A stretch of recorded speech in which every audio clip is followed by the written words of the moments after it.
you are. Look at the nighttime sky. You know, West Valley at night. I probably ought to get a little wider selection of these background shots. I get one, I'm pleased with it, and then I figure I'm good to go for the next 10 years, you know?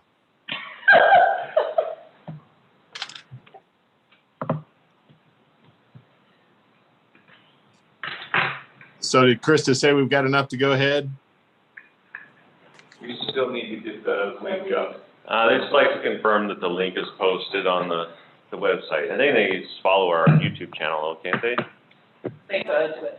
Right now, we're actually short, for a 2/3 vote, which is needed for financial matters. We're at 339 and we need 371.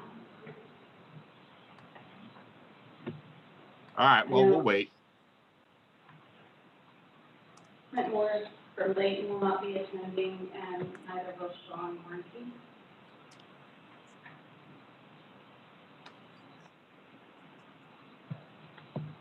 I think we grab late Alex and see if we can get him. Would that get us there? Is he still here? He's probably up in,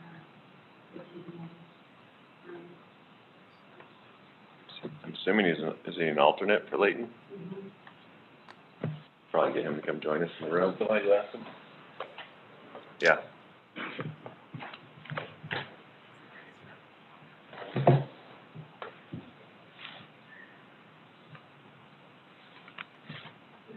I know that you have another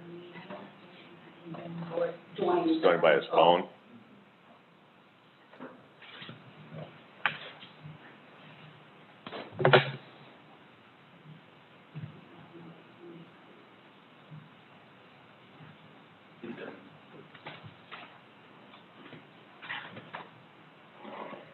And Robin Meeker just joined. Do you have Adam on your list too? I don't know if he just joined or not. I'm trying to get the quorum here. Yeah.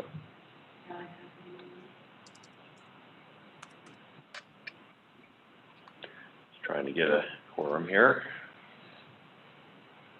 Do the math since it's more complex than just quantity of people by representation.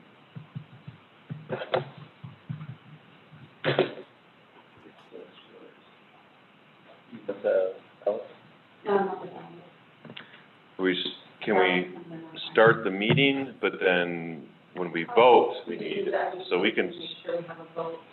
When we vote, we have to have two-thirds. Okay. Right? Yeah. And the 2/3 is only for the financial matters other than, but I guess we don't have it here, right?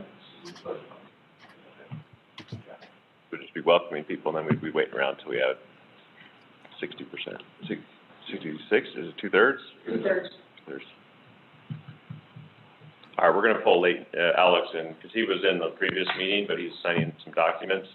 So we're pulling him in the room, and then we'll have enough to vote on the financial matters. We have enough to start the meeting, but really our only agenda is financial stuff, so we would need to have 2/3 vote in here shortly. So he'll be in here. All right, well, let's go ahead and get started then. I'll welcome everybody who is on.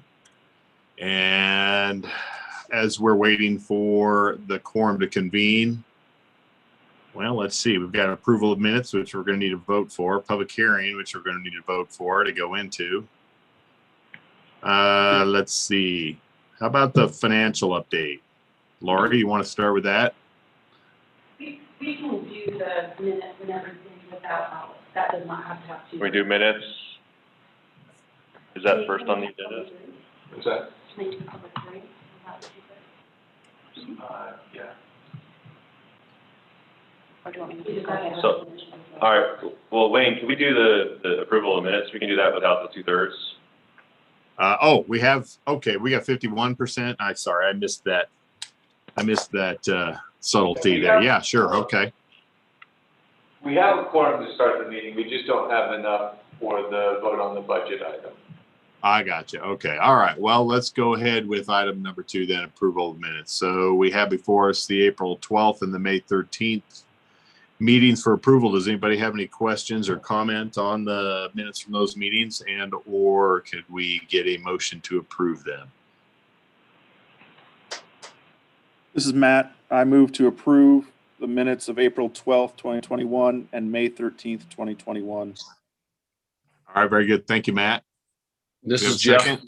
I will second that. All right, very good. We have a motion and a second for item number 2, approval of the past 2 sets of minutes from April and May. All in favor, or I can't remember. Are we doing this one by voice vote, or do we need to do this one by roll call, Krista? A voice vote's fine on this one. Okay, all in favor of approval of the minutes, say aye. Aye. Is there anybody opposed? Okay, approval of minutes are approved unanimously. Let's move on to the public hearing, item number 3. So this is regarding the 2022 budget for Utopia. Lori, did you have any introductory comments you want to make before we open the public hearing? I do. I have a fairly brief PowerPoint presentation that I'd like to go through. Perfect. So hang on just a minute.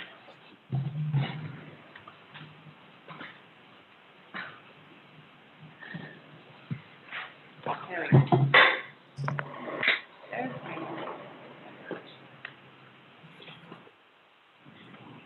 Roger, can you enable the screen sharing? I'm sorry. There you go.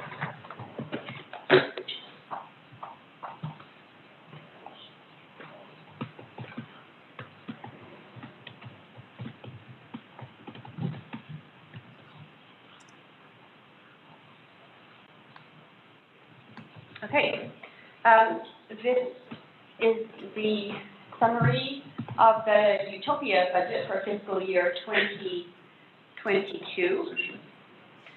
For Utopia operating revenues fiscal year 2022, the proposed fiscal year budget is $31.9 million. That's a $2.9 million increase over the fiscal year 21 budget.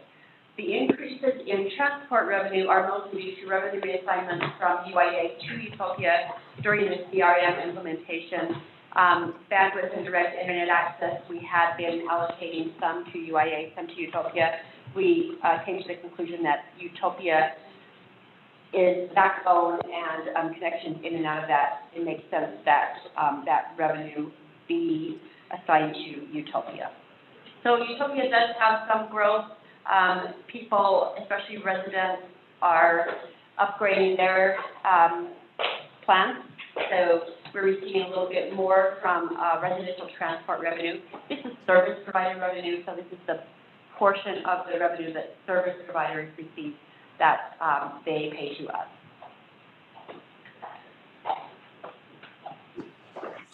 The IRU payments from UIA are amortized. UIA has paid that in full, and so that is a non-cash transaction.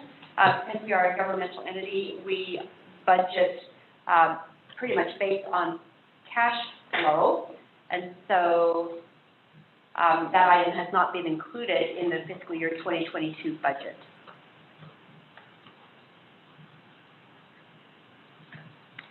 I have a breakdown of the management fee, that's $2.7 million, and the network operating costs, which are the UIA and Utopia service contract obligations, the $4.2 million. On the following slide, we do have we have a reimbursement budgeted from UIA to Utopia for the wages and some of the operating costs that are attributable to personnel who are 100% focused on buildings. So the outside plant employees and some of the engineering employees. If we weren't, not to scare anyone, but if we weren't continuing to build in UIA, we would not need the construction arm of Utopia. So this labor is 100% attributable to increased build in UIA, and we will begin capitalizing that in UIA, and UIA can use bond proceeds from the various projects to pay Utopia for that labor. So that is a new revenue line item, $1.7 million. The debt service pledge payments from cities increases each year by 2%. I know all of the cities are familiar with that. So overall, an increase in revenues of $2.9 million. A large part of that is the $1.7 million for the reimbursement from UIA and also the increase in the management fees and network operating costs, which we'll go over on the next slide. The UTOPIA revenue from UIA management fee is $2.7 million. This is an increase from the fiscal year 21 budget of $421,200. We've gone through each of the UTOPIA departments and determined how much of the activity of those departments is attributable to UIA. The administration budget is 80% UIA. The technology department, which is a newly formed department this year, we've split 50-50 between UTOPIA and UIA. Marketing and sales, 95% UIA, since that's where all of our new customers are coming from. And customer service, 25% UTOPIA, 75% UIA. The total then of those amounts, those UTOPIA expenditures that will be reimbursed by UIA as management fee, which again is separate from the service contract obligation, is $2.7 million.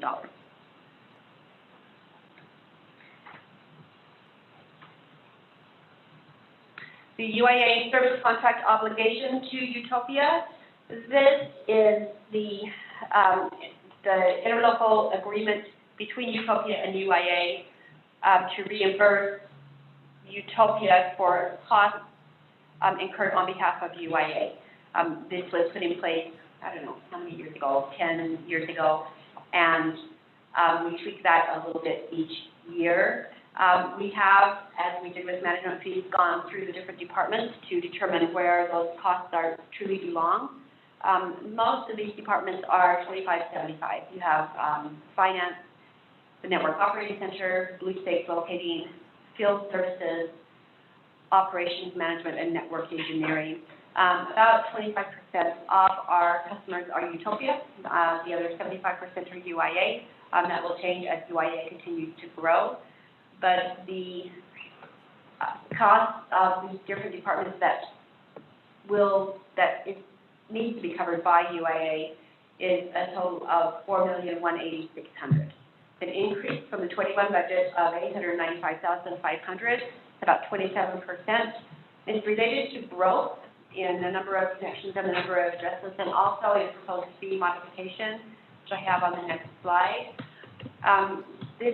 The increase in fees is a little different than what I presented in the tentative budget. With the additional analysis, I think we can get by with slightly lower fee increases. But there are 4 different components to the UIA UTOPIA service contract. The first one is for network operations, and this is based on the number of active UIA connections. The current fee is $6.50. We are proposing increasing that by 10% to $7.15. We haven't increased these fees since 2020, so it's based on additional FTE in UTOPIA, also an average 3% per year increase in salaries. By increasing the fee by 10%, we'll bring in $2.5 million in fiscal year 2022. New UIA connections, this is what we refer to as provisioning. Each new UIA connection reimburses UTOPIA $14.30. We are proposing a 10% increase in that fee to $15.75, and we anticipate 7,200 new customers. This will bring in $113,400. Field maintenance, this is based on the number of UIA addresses passed. The current fee, the fiscal year 2021 fee, is $1.20 per month. We propose increasing that by 10% to $1.30, and we anticipate about 20,000 additional addresses in fiscal year 2022. That will bring in $1,487,600 to UTOPIA for 2022. The shelter maintenance fee, $400 annual per UIA hut and cabinet. $45,000. So these numbers are variable. The amounts that we actually receive will be based on the actual number of new connections per month and the actual number of new addresses passed. This is our best estimate at this point. UAA operating expenses for fiscal year 22. The proposed budget that I put in your packet breaks this out by department. So you can refer to that if you want to see which department or what the various departments are spending. I felt like it would be a better use of your time for this hearing to look at the cross-section, if you will, of expenditures. So salaries and benefits agency-wide. With all the departments, the proposed fiscal year 2022 budget is $10.4 million for personnel.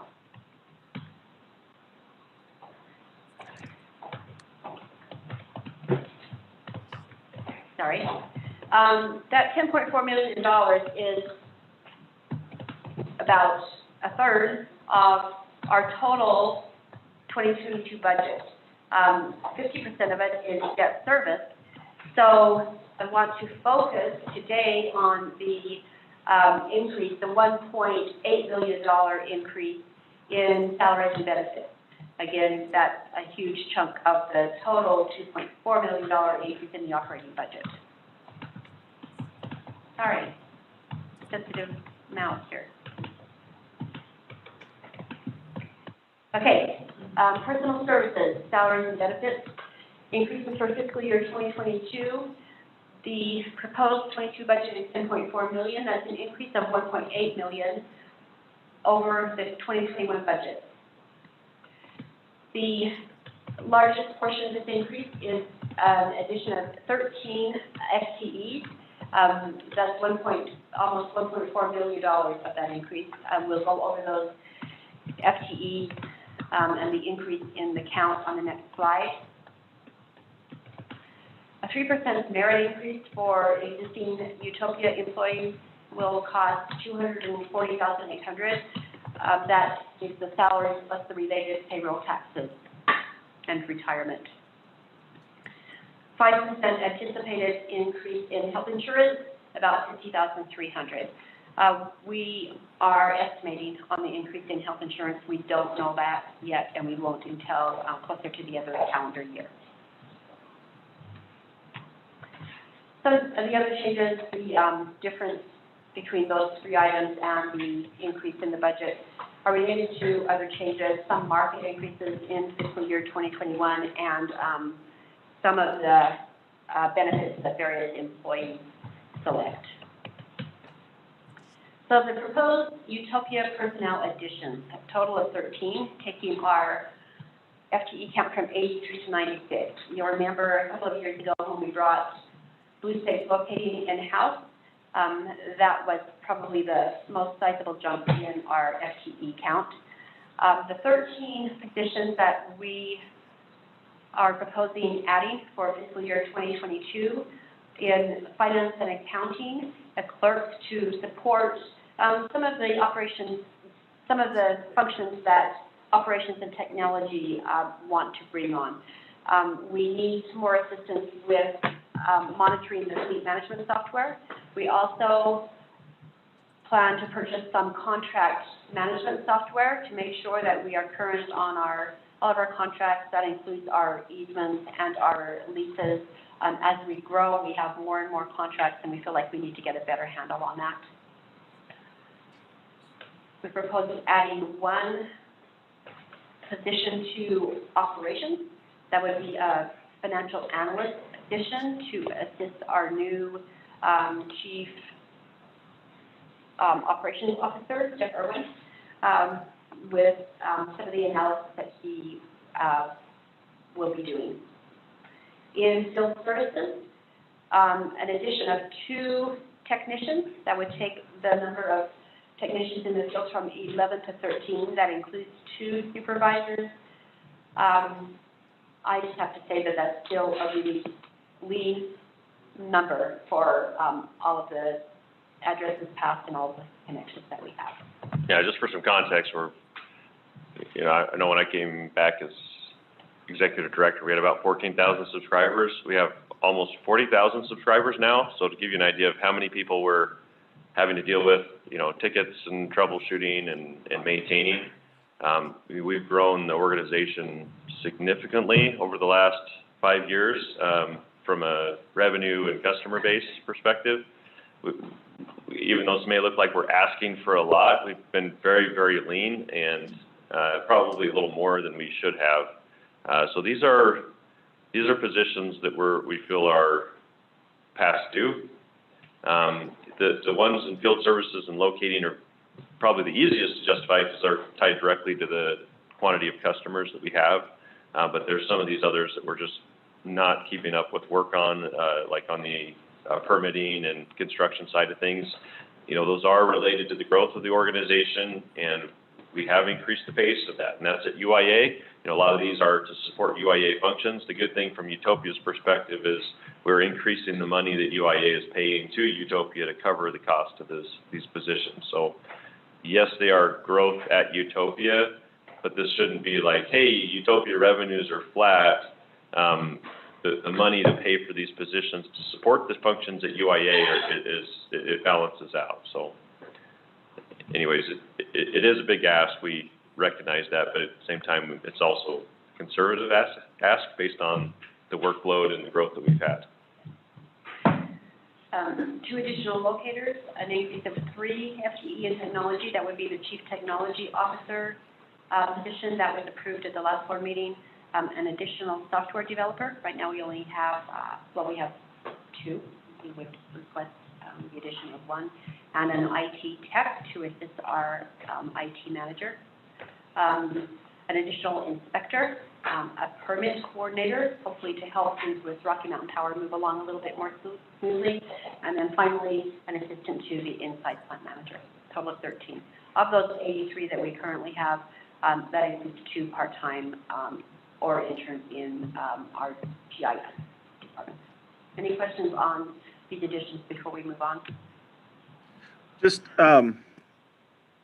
Roger, you had mentioned a couple of times that this was a conservative approach to staffing, and I appreciate that. And I mean, we want to be reasonable in that, but it sounds like it's maybe not optimal staffing.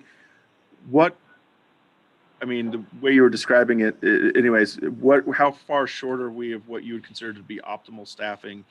Where would those additional staff members go? And because we're not sort of at what sounds like you're describing as optimal, where are we seeing shortcomings come up from that?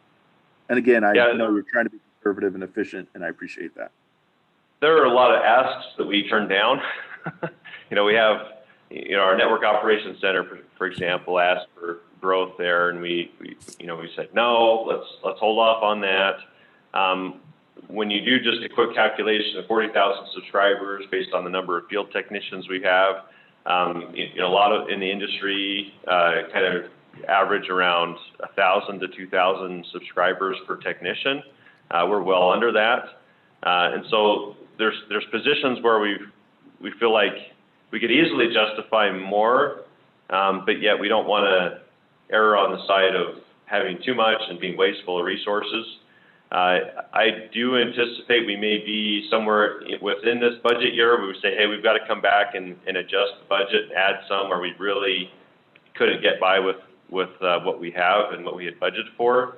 But I'd rather make that an obstacle we have to hit when the time comes rather than just forecast everything on everyone's wish list and come in,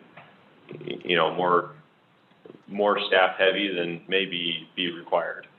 So yeah, it's a balance. I could definitely see us with, a lot of different positions in other areas. I think a sales role that could also be justified. We have ramped up a lot in our marketing and also in our customer service. We could be growing that team as well relative to the number of customers. A lot of those positions we've just kind of said, I think we can still push where we're at and with resources we have. And again, I fall back to what's been presented as what we feel to be a pretty conservative plan. again, it doesn't look that way when you look and say, well, you got 80 so many people now, 83 or something. You're asking for 13 more positions from a percentage growth. We understand that's pretty big. But again, if you see the amount of work we're doing, it's still pretty lean. So we don't have anybody sitting around wasting time. I mean, it's, really conceptually, if you step back and say, where are people resources required? There's two categories. One category is in the size of the network and the customers that we have, which has obviously grown, right? We've gone from 14,000 to 40,000 or so. And to maintain those customers, to take their phone calls, to respond to their emails, to build them, to respond, repair things, maintain network infrastructure, we're much, much bigger than we've ever been. And then the whole other side of that, as far as where we put our resources and staffing, is in the growth of the network. So all of the engineering and construction and designs and everything associated with growing the network. And that is also bigger than it's ever been, because we have not just more in the UTOPIA UIA queue of build, which all remaining areas are in that queue. We have a lot in that bucket of engineering and construction to finish out the final areas of the network in this next year. But we also have these new city partnerships in there too. So with Syracuse, Pleasant Grove, by the way, Syracuse was approved in the UIA meeting today. So Syracuse, Pleasant Grove, Fairfield as the most recent ones, and several others being considered right now by cities. It's a great opportunity for us. It all works for us, but it does represent a lot of growth in those areas. If we were to just say, hey, we're done and no more growth, we could decrease staffing as it relates to construction, engineering, and all that other stuff. But the fact that we have these projects in front of us with corresponding revenues anticipated from those, they're good. We want to go after those. It'll be very good for both Utopia and UIA. So based on the growth on the network and the customers, as well as the construction expansion of the network, we're lean. That's my main point. But not to the detriment. At the end of the day, it's like we're still constantly looking at our metrics for reliability. Are we getting technicians to respond to our repair, our damages and repairs? Are we is our uptime good? Is our quality of service good? As far as are we delivering on the metrics that end up as a result of all of our functions here? I think we're hitting on those metrics. And so, when we start seeing things fail and people say, hey, I'm on the phone for 2 hours to get a hold of someone, that might, that's something we'd look at. We need more people answering the phones. Or if we don't have, technicians are queued up 3 or 4 days behind before they can actually go out to a dispatch, that's another thing. And we're actually keeping on top of it. So, I don't feel like we really need to, obviously it's a last resort to just throw people at our problems, but, we're keeping up on those metrics to make sure that there's not a decrease in the services that we're providing.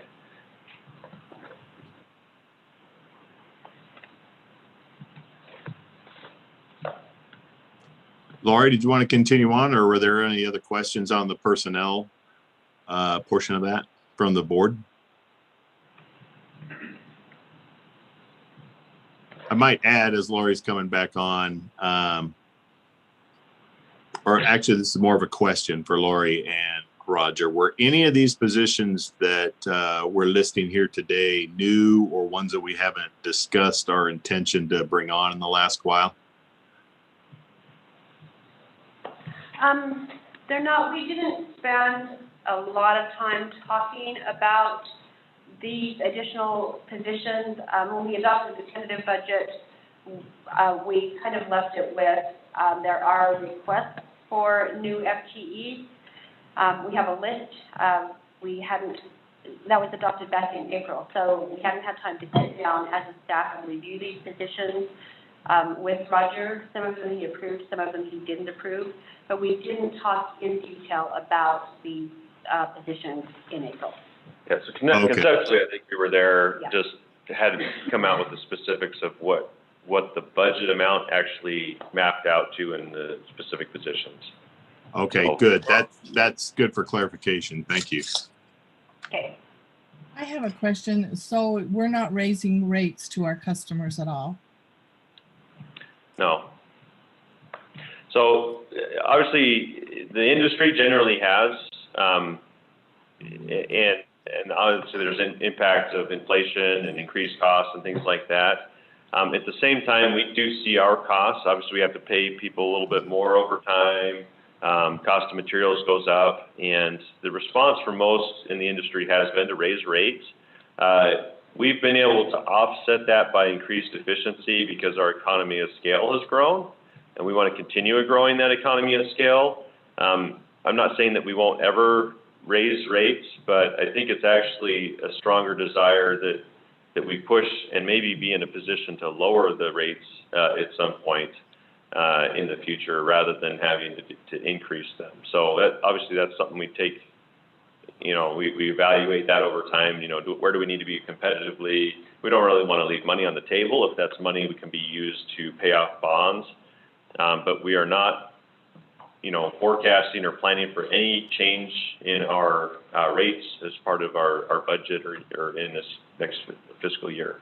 I don't want to close the door on the ability to do that, but I'd actually say it's more likely we would come back with a rate decrease than an increase. Thank you.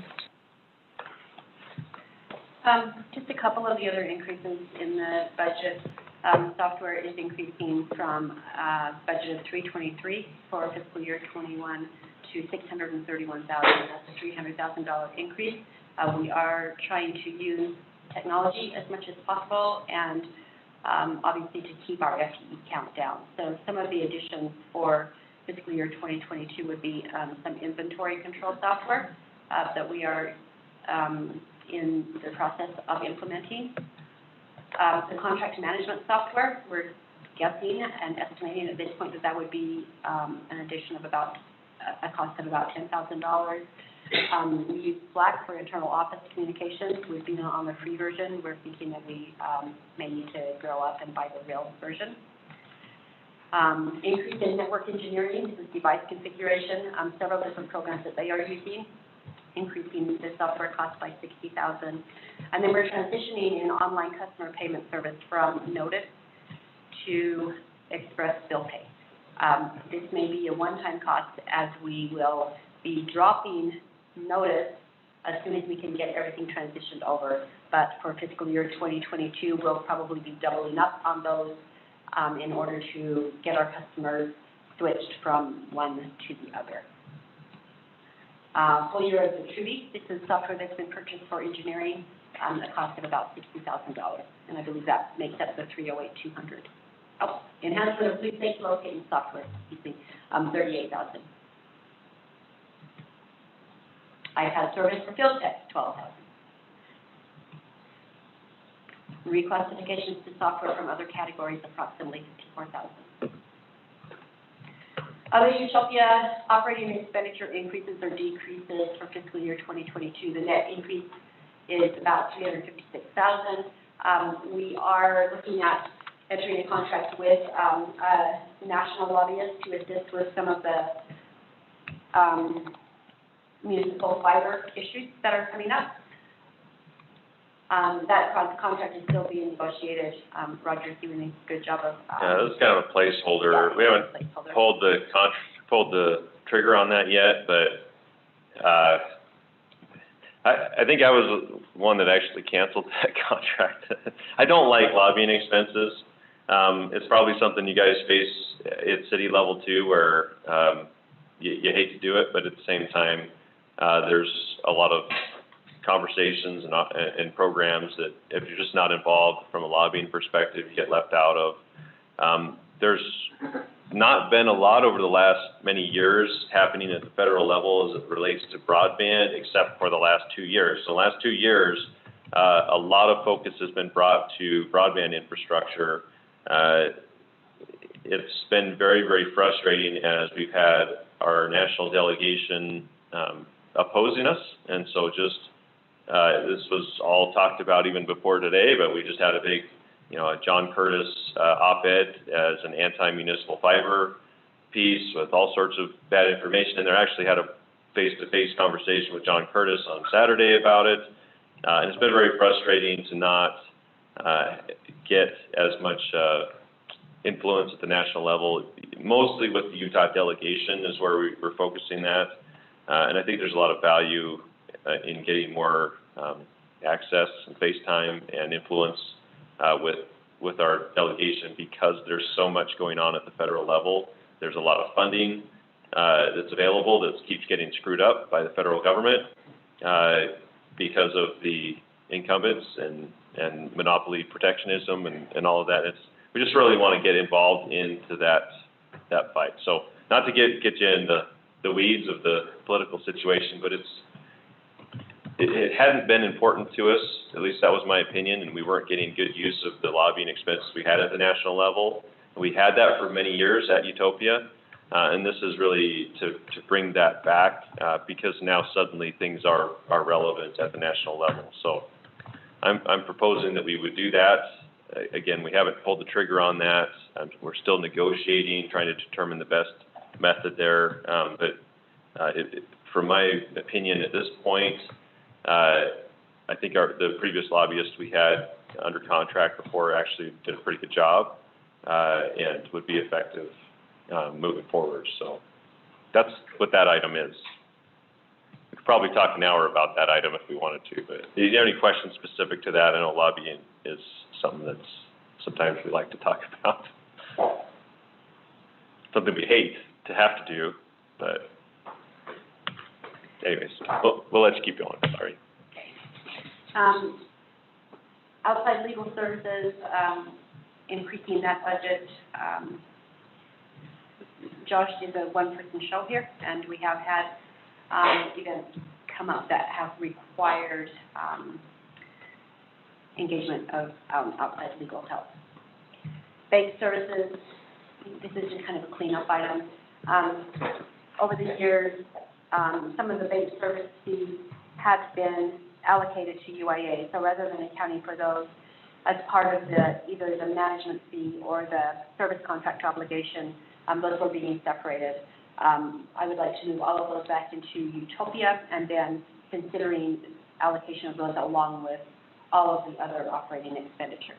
So that increases the bank service fee by $200,000.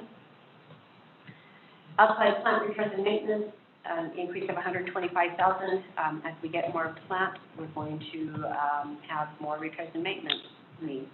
Co-locations and easements, same explanation. As we add cities, the amount we spend on co-locations and easements will increase. Vehicle expenses, these are mostly the operating costs for vehicles for the new FTEs that we hope will be approved. The budget reduction of the fund balance deficit, as most of you are aware, state law requires us to budget to reduce that fund balance deficit. In the case of Utopia, that fund balance deficit is significant, and so the amount budgeted is 5% of the current year revenue.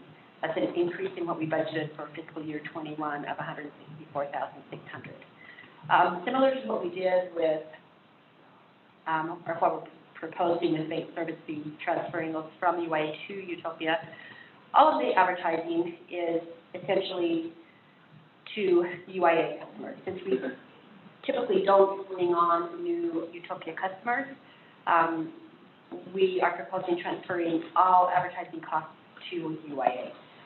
The marketing staff and the sales staff remain in Utopia and will be reimbursed from UIA based on the percentage that's allocable to UIA, but advertising is pretty clearly UIA. So. And then that covers most of the 356,300 different. There are some increases and decreases other than those that we talked about, but they net to 34,300. And so, in summary, total revenues for Utopia, the proposed 22 budget is $31.9 million. That's a $2.9 million increase over fiscal year 21. Sorry. Total expenses, $31.4 million, a $2.4 million increase over fiscal year 21. Revenues over expenditures, $518,800. Please note that this is before depreciation. Depreciation is a non-cash item. Governmental accounting focuses on cash transactions. So our revenues definitely cover our current operating expenditures. There were a few revisions to the tentative budget that was presented in April. They're minor. The difference in revenues from tentative to final, the increase is about $340,600. It's based on the increase in what we anticipate will be reimbursed from UIA of $280,600, and then more time to analyze fiscal year 2021 revenues and get a more accurate projection that did influence the estimate for fiscal year 2022. So very slight difference, a $340,000 increase in revenues over the tentative budget. And then $178,200, largely that is some of the funding that we have set aside for additional FTEs. Not all of those were approved, and that's a major part of the $178,200 decrease. That's all I have, unless you have any questions.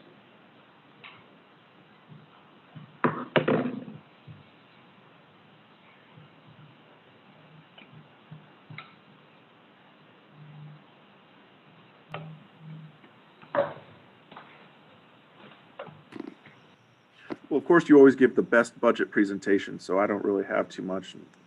We've been discussing it. Thank you for all that information. Hey, Matt Dahl.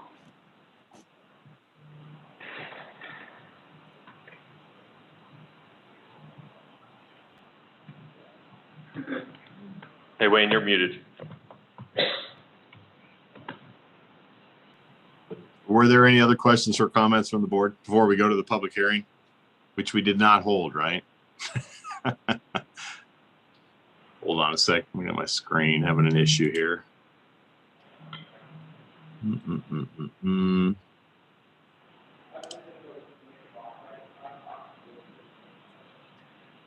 Oh, there we go. All right. Thank you very much for that presentation, as Matt said, Laurie, and also your information, Roger. And with that, we will open the public hearing for public comment regarding fiscal year 2022. Is there anybody there present, Roger, or online? Just staff. Do we need to vote? Let's vote to open it, yeah. Yep. Okay. Sorry, I forgot that spot. Let's have a vote to open the public comment or for the public hearing for the fiscal year 2022 budget. All in favor? Aye. Aye. We need someone to make a motion and then second the motion. Oh, sorry. I'm all out of whack here. I thought I heard somebody make the motion, or they were just saying we need to do it. Is that what happened? Okay. So anybody want to make a motion to open the public hearing? I'll move to open the public hearing. Okay. Thanks, Adam. Appreciate that. Second. Anybody with a second? I'll second that motion. Okay. Thank you, Matt. All in favor of opening the public hearing? Aye. Aye. Aye. Anybody opposed? If not, we will open the public hearing. Now, Roger, is there anybody there physically present or online who would like to comment? We do not have anybody from the public who showed up physically to the meeting. And I haven't received any public comments All right, electronically. very good. Thank you. Then we will close the public hearing, which I don't remember needing a vote to do. And we will move on to item number 4, which is considering approval of resolution UT 21-02, approving the annual budget for fiscal year 2022. Anybody with a motion or question or comment?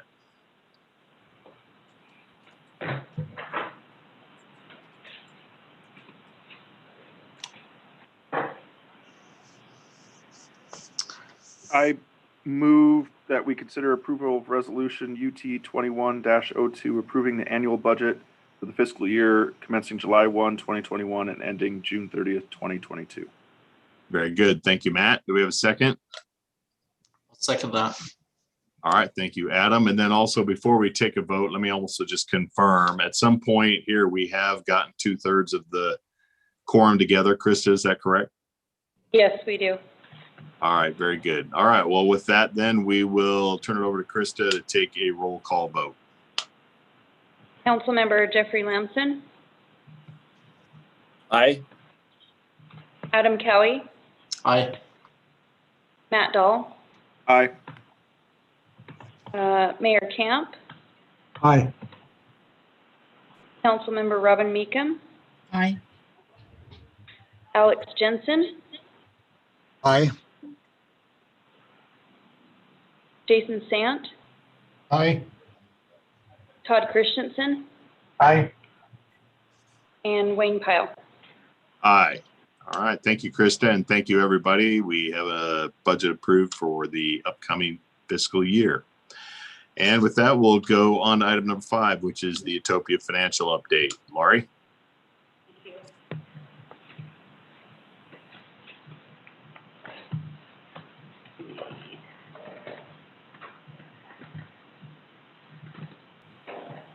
She's pulling up the screen share. There we go. If it's okay, I'm going to leave just a little bit early. I just wanted to make sure I was here for your vote. Thank you. That's probably fine. Yep. As part of the financial review, I wanted to quickly go over a review of fiscal year 2021 budget to actual for Utopia. We are pretty close to the end of the fiscal year, and we have prepared the 21 projection. So with total revenue, we budgeted $28.9 million, almost $29 million. We project $29 million, so less than a 1% variance on the revenue projection. On expenditures, we budgeted $28.9 million. We spent $28.4 million. It's about $600,000 below what was budgeted. There's an explanation on most of the variances for the different categories, but I want to point out reduction of fund balance. We budgeted $635,000. Kind of an elusive number. We are required to budget that by the state. In essence, we have met that obligation with the under expenditure of $599,000. So we could show that, projected, yes, we are going to reduce that fund balance by almost $600,000 and come out with net equal to what we budgeted. We are only required to budget for that reduction of fund balance. We were talking about this a little earlier in the UIA meeting. It is 5% of 2021 revenues. The requirement is to budget for it. There's not a strict requirement to actually cause that to happen. It's difficult with enterprise funds such as Utopia and UIA because the biggest reason for the deficit is often depreciation, which is a non-cash item. So I believe that the state legislature did that in order to be more transparent and to require entities to budget for that and show that we are working on reducing our fund balance deficit, which we are. Overall, our revenues over expenditures, $865,000. That's the increase in revenues of $265,000, $600,000 less in expenditures, which results in $865,000 difference. Does anybody have any questions on any of those other items? Most of them are attributable to increased infrastructure bills at UIA. So plant repairs and maintenance, colos, we talked about these a little with the fiscal year 2022 budget. I have another document that I want to share with you.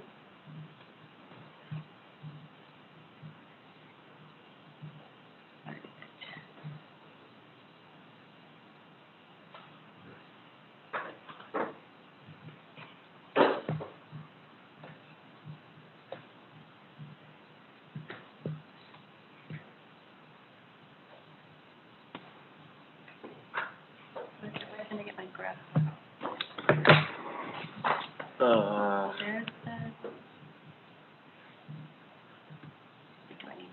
Click on it and where is it? Scroll. right there. Thank you. So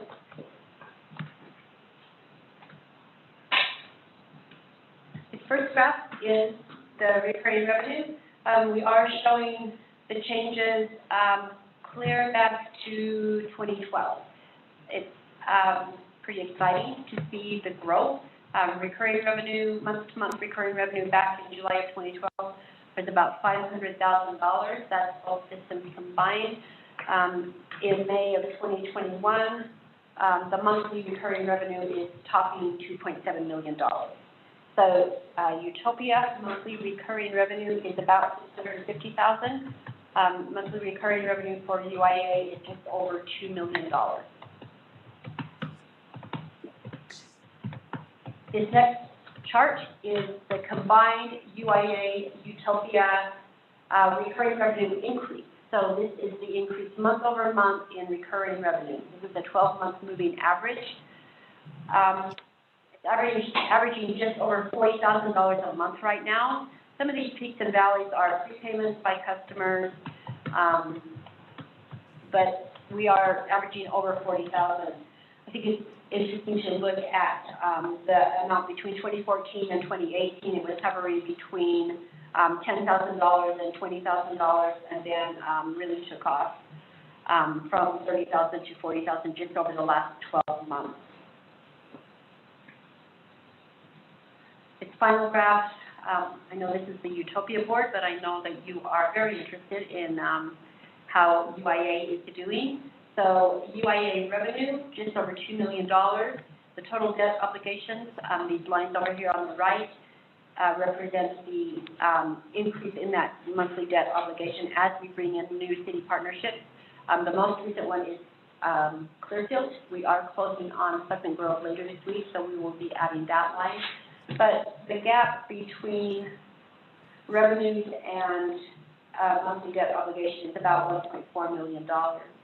UIA operations right now are about $550,000, $560,000 per month. So on our own, we are covering our debt obligations.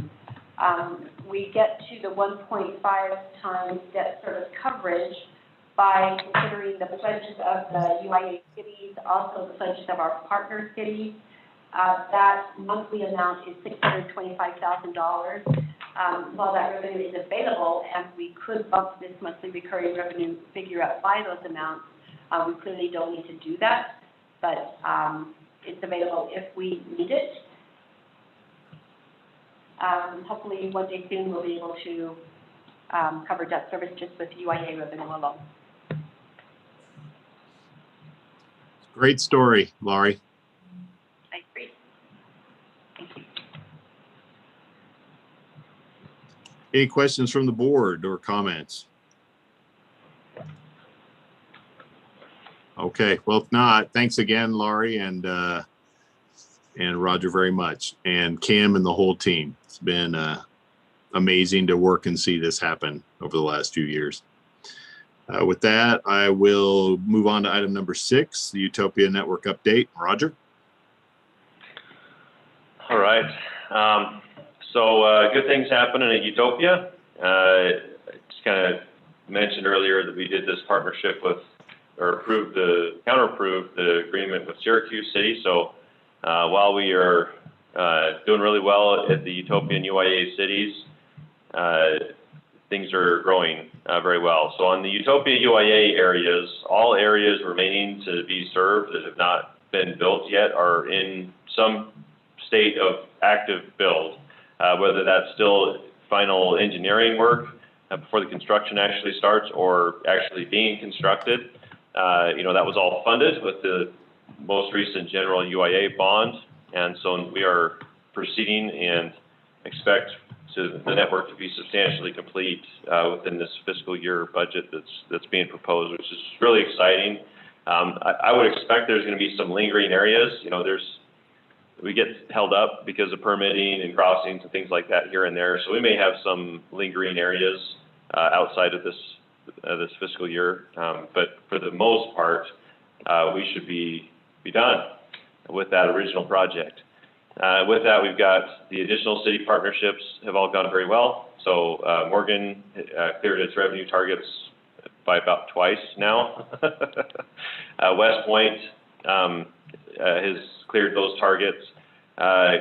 Clearfield is the next one.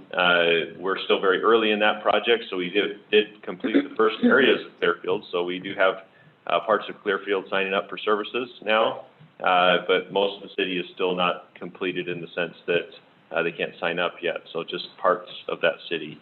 After that one is Pleasant Grove, which is just beginning construction, and then Syracuse was counter approved this morning, and so we've got a lot in the queue coming up.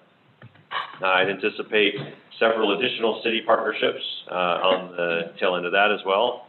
So we're in various conversations with cities across the state for partnership, yet not wanting to take on too much. So trying to strike that right balance. And so that's gone very well as far as the ability to grow this thing. And obviously the revenue that comes with that becomes a good situation where we can both decrease the cost of services, pay off debts, shuffle expense burdens between UIA and UTOPIA in ways that are appropriate. But obviously as we grow both, the overall networks of UTOPIA and UIA, we can offset costs and address the burden financially that UTOPIA is to the cities. And we recognize that, and that's obviously a priority for us. I wanted to show you a chart real quick on our subscribers.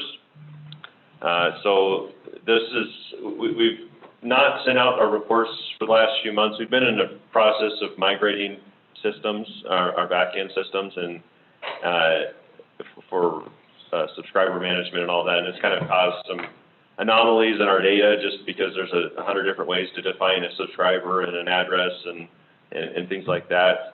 But we're kind of back on track now on new systems and can report back on this stuff reliably. And so our subscriber count, which is actually not subscribers, it's locations with active service. That may be a single location that serves 400 apartment tenants or something like, there's all sorts of caveats on our numbers, but as far as here is a service that we bill for, we're approaching 40,000 subscribers or services, but we've always called those subscribers, which is great. It was only, you can just see right here on the chart, it was only a few years ago, we're down about 14 or even 12, 13,000 subscribers, and to be pushing 40,000 is pretty exciting. That growth has come, across from various cities. The report we send out, it gives you city-specific metrics on residential and totals and all of that. So we'll be issuing out a new board report that has the details, so each city can see where they stand with their subscribers and all of that. There's been a little bit of bumps here. That's not actual bumps, that's just in our reporting because of the transitions over the last few months.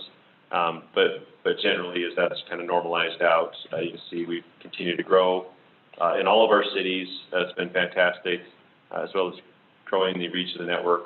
Some anomalies here. Obviously, we didn't decrease the amount of coverage in Layton, but some of the reporting data has been a little bit weird. But the number we can trust is we know what we have as far as customers and what we bill, and that is also reflected in our financials.